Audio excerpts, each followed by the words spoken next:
देना दादू, मैं जीतूंगा ना तो आप सभी को शासन की सारी योजनाओं का लाभ दिलाऊंगा और अपने किए हुए वादों को पूरा करूंगा। हाँ हाँ।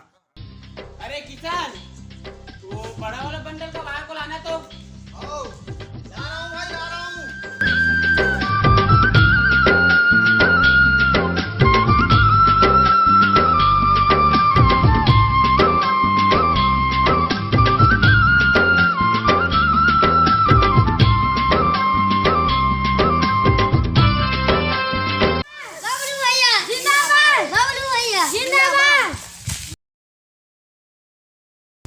अरे बेटा इधर आओ।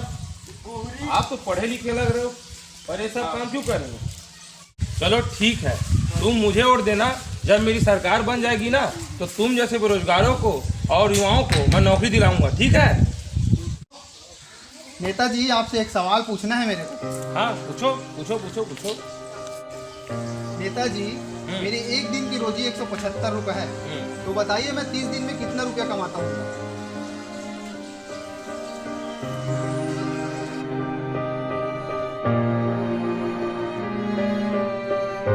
बेटा 5250 रुपया, लेकिन ये तुमने क्यों पूछा? रहने दो सर, ये बताने के लिए जो खुद एक काम नहीं कर सकता उसके लिए भी ना वो एक आदमी रखता है। अरे आप कुछ भी बोलते ना तो मैं मान लेता, लेकिन मेरे रोजी कितना होता है आपको ये भी बताने के लिए एक आदमी की जरूरत पड़ रहा है। बेटा ये बताओ, तुम पढ़ाई कितना की हो? रहने दो सर, ये मैं बताता हूँ। मैंने कंप्यूटर की डिग्री ली है सरकारी संस्था से और एमए कंप्लीट किया है। और मेरे भाई की बात, मेरा भाई भी बहुत पढ़ा लिखा है। मैं आपसे ये पूछना चाहता हूँ कि आपने कहाँ तक की पढ़ाई की? कौन? मैं?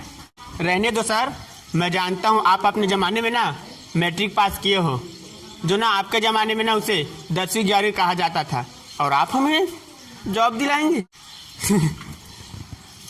कौन सा रोजगार दिलाएंगे आप हमें? अरे इधर सुनो। अच्छा लड़का कौन है, इसका नाम और एड्रेस को लोड करके मुझे बताइए। ठीक है सर, अभी बता दूँ क्या इसको? नहीं अभी नहीं, अभी चुनाव चल रहा है, माहौल ख़राब हो जाएगा। ठीक है सर, इसका नाम लोड करके रखता हूँ। ठीक मुझे दो इसका नाम। आप लोगों ने वैकेंसी निकाली, हम लोगों ने फॉर्म भी डाला, फिर उसके बाद आचार संहिता। रुक जाओ, विधानसभा चुनाव आ गया, आचार संहिता जो लग गया, अब हम कुछ नहीं कर सकते। 500 रुपया जो खर्च हुए वो 100 अलग। उसके बाद फिर आप लोगों ने वैकेंसी निकाली और हमने फिर फॉर्म डाला, फिर वही 500 खर्च है और उससे कम भी है या फिर उससे ज़्यादा भी। लेकिन कुछ दिनों बाद, रुक जाओ, लोकसभा की चुनाव होने वाली है, फिर आचार संहिता लग गई। फिर कुछ दिनों बाद वही रोना, फिर वैकेंसी, फिर आचार संहिता, और इसके बाद नगरीय निकाय चुनाव और ग्राम पंचायत चुनाव। आखिर हम बेरोजगार कब तक रहेंगे? और आप लोगों के चुनाव के चक्कर में हम जैसे बेरोजगार युवाओं का पूरा 1 साल बर्बाद होता है, ये आपने कभी सोचा है? पूरा 1 साल? जानते हो इस 1 साल में हमारे देश और राज्य का कितना नुकसान हुआ है? नहीं बता सकते ना, छोड़ो, जाने दो। बार बार चुनाव करवाते हो सर, कभी उन माओं के बारे में सोचा है जिन्होंने अपने देश की रक्षा के लिए अपने बेटों को कुर्बान कर दिया और हमारे देश की रक्षा के लिए अपने बेटों को सरहद पर भेजा है? आप बार बार चुनाव करवाते हो, लेकिन आप भूल जाते हो कि आप उन्हीं सेना की बदौलत चुनाव करवाते हो। और वो हमारे देश के नौजवान जो आप लोगों की रक्षा करते करते, आप जैसे नेताओं को चुनाव जिताते बिना किसी कारण के, बेगुनाह होते भी अपनी जान गंवा देते हैं, जो हमारे देश के लिए शहीद हो जाते हैं। हमारा छत्तीसगढ़ ले लो या उड़ीसा ले लो या आंध्र प्रदेश ले लो, जम्मू कश्मीर ले लो या पंजाब ले लो, जहां आए दिन नक्सली हमला या आतंकवादी हमला होता है। ऐसे स्थिति में भी हमारे जवान देश का चुनाव निपटाते हैं और आप सभी को देश के लिए जिताते हैं।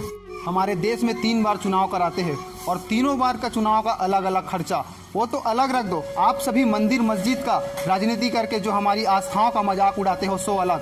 और तो और सर, आप राजनीति किन किन चीज़ों पे करते हो? पानी पे, सेना पे, यहाँ तक कि सर्जिकल स्ट्राइक पे।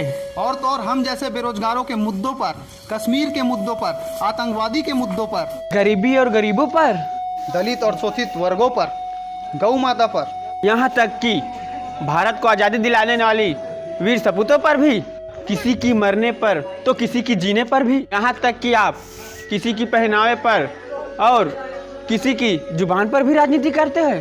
शायद ना आपको मेरी बात बुरा लग रहा होगा, लेकिन यही सत्य है। बोलते हैं भारत देश सबसे ज़्यादा युवाओं का देश है, पर सबसे बड़ी मुश्किल ना यहाँ तो ये है, इसमें कोई बड़ी बात नहीं। सरकार विकास कार्य के लिए 100 रुपया भेजते हैं, मगर यहाँ आते आते वो 1 रुपया हो जाती है। मैं ज़्यादा नहीं कहूँगा सर, लेकिन आप लोगों को हमारे हालातों की समझने की ज़रूरत है। आप लोग बार बार चुनाव करते हो, बार बार झूठे मूठे वादा करते हो। मैं बस इतना कहूँगा, आप लोग मात्र 1 हफ्ते किसी गरीब के घर गुजार के देखो, वो लोग कैसे रहते हैं, कैसे खाते हैं, कैसे सोते हैं और कैसे जीवन यापन करता है। आप उन्हीं की तरह जीवन जी के देखो, उसके बाद आपको लगेगा कि वास्तव में हमें झूठे वादे नहीं करना चाहिए। आप संगी हो, जय जोहार, जय छत्तीसगढ़। आज के हमारे छोटे से वीडियो चुनाव पर बनाए हैं हमन तो छोटे से संदेश देना चाहते हैं हमारे युवा बेरोजगार भाई मन ला कि अच्छा चुनो, सच्चा चुनो, ऐसे करके। और हमारी ये वीडियो कोनो ला ठेस पहुँचाए पर नहीं बनाए गए हैं, जो आज के सत्यता है ओकर ऊपर बनाए गए हैं। हमन सब जन से निवेदन करबो, हमारे प्रिया कहा थे कि 100% मतदान, ओकरे दिमाग से वीडियो ला बनाए हैं। 100% मतदान होना चाहिए, सब जन ला वोट डाले ला जाना है। भैया बताइए। सब ला अपन मत के उपयोग करना है और 100% मत दे के लोकतंत्र ला जिंदा रखना है। बस भैया दे संगवारी हो मैं कहता हूँ कि क्या बोलना चला थे? संगवारी हो मैं कहा था आप मतलब कि कोई आदमी छूटना नहीं चाहिए, सब जन जाऊँ वोटिंग डाल के आऊँ और अच्छा से अच्छा आदमी ला चुनूँ, बस कुछ नहीं। बस लाइक करें, सरप्राइज करें। संगवारी हो आप मतलब अभी नवरात्रि तिहार घलो हुआ है, हमनी शूटिंग ला शीतला मंदिर में अभनपुरे करे हैं, जहाँ नवरात्रि के भारी धूम रहते। आप मन जरूर आओ, आप मतलब नवरात्रि के गाड़ा गाड़ा न्योता देवत हन, आओ हमारे अभनपुर में नवरात्रि के मजा लेवा। और संगे संग हमारे जम्मो भाई मन के डहान ले आप मतलब फिर गाड़ा गाड़ा बधाई। हमारे देश के सबसे बड़े लोकतंत्र के त्यौहार चुनाव, जेमा आप जम्मो जन महतारी मन, भाई मन, बहनी मन, सगा मन, सोदर मन, जिन मन दूसर राज्य में चलते हो, यहाँ के वोट डालो। हमारे छत्तीसगढ़ के चुनाव हुए हैं, हमारे पूरा भारत देश में चुनाव हुए हैं, सब अपन अपन जगह जाके वोट डालो। बहुत बहुत धन्यवाद, गाड़ा गाड़ा जोहार। और आप मन से लास्ट टाइम निवेदन करबो, सब जन करते यूट्यूबर मन जैसे हम मन करत हन, हमारे ये चैनल ला आप मन ला करना है सब्सक्राइब, और सब्सक्राइब करे के बाद बगल में जो घंटा है वो आप मन ला ठन ले दबाना है, ताकि हमारे वीडियो आप मन ला मिले झट ले। लाइक करना है, शेयर करना है, कमेंट करना है। धन्यवाद।